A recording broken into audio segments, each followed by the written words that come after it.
AP తరపున ఆడేవాళ్ళమేమో అన్నారు.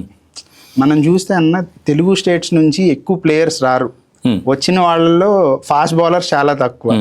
So ఇప్పటికి మీకు ఆ ఫీలింగ్ ఉండిందన్న, మీ తర్వాత ఇంకా అలా అంతలా వచ్చిన వాళ్ళు ఎవరైనా ఉన్నారా, లేదా అలాంటి వాళ్ళు రాబోతున్నారు, లేదంటే వాళ్ళలో టాలెంట్ ఉందని మీకు అనిపించిందన్న? ఒకటి క్లియర్గా ఏంటంటే ప్రేమ్, మనకి తెలుగు రాష్ట్రాలు 2 రాష్ట్రాల్లో టాలెంట్కి తక్కువ అసలు కొదవే లేదు. Lot of potential, especially Hyderabad లాంటి ప్లేస్లో బోల్డ్ అంతమంది క్రికెట్ ఆడతారు sir. The more number of players play, ఎక్కువ మంది ఆడితే వాల్యూమ్ ఎక్కువ ఉంటే ఆటోమేటిక్గా మీకు ఎక్కువ మంది పిక్ అవుతారు, ఎక్కువ మంది ఆడే అవకాశం ఉంటుంది. సో వాల్యూమ్ ఇక్కడ హైదరాబాద్లో భయంకరంగా క్రికెట్ ఆడతారు.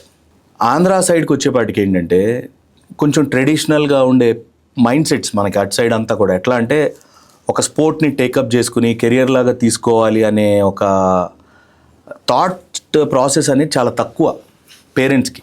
అక్కడ అటు సైడ్ అంతా పేరెంట్స్కి ఎట్లా ఉంటుందంటే చదువుకోవాలి, ఉద్యోగం రావాలి, లేదు బాగా డబ్బులు ఉన్నాయి వ్యాపారం చేసుకోవాలి, ఇంకా బాగా డబ్బులు ఉన్నాయి ఓ డాక్టర్ అవ్వాలి, లేకపోతే ఒక పెద్ద హాస్పిటల్ కట్టాలి, మల్టీ స్పెషాలిటీ, ఈ మైండ్ సెట్ ఉంటుంది. కానీ ఒక స్పోర్ట్ని టేకప్ చేసి ఒక కెరియర్ బిల్డ్ చేసి ఆ మైండ్ సెట్స్ అటు సైడ్ చాలా తక్కువ ఉంటాయి.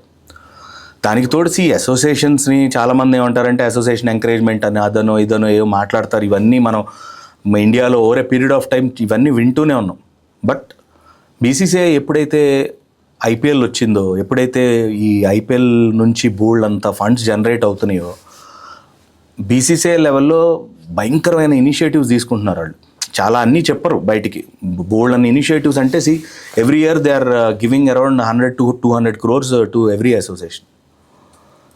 మీరు ఏం చేయాలన్నా, మీరు కోచింగ్ క్యాంప్స్ పెట్టాలన్నా, ఇంకేం చేయాలన్నా everything they are providing. Infrastructure నాకు తెలిసి హైదరాబాద్లో చాలా తక్కువ ఉంది, కానీ ఒకటే వెన్యూలో అన్నీ అవుతాయి. కానీ మీకు ఆంధ్రాలో చూస్తే ఆల్మోస్ట్ అన్ని డిస్ట్రిక్ట్స్కి గ్రౌండ్స్ ఉన్నాయి, ప్లేయర్స్ బోల్డ్ అన్ని చోట్ల నుంచి ఆడుతున్నారు. కానీ ప్రతి చోట ఏదో ఒక చిన్న వీక్నెస్ ఉన్నట్టు ప్రతి అసోసియేషన్లో. ఇంకా మనం ఆంధ్ర సైడ్ నుంచి ఏంటంటే ఇంకా కోచింగ్ అనే ఓ సిస్టమ్ బాగా డెవలప్ చేయాలి.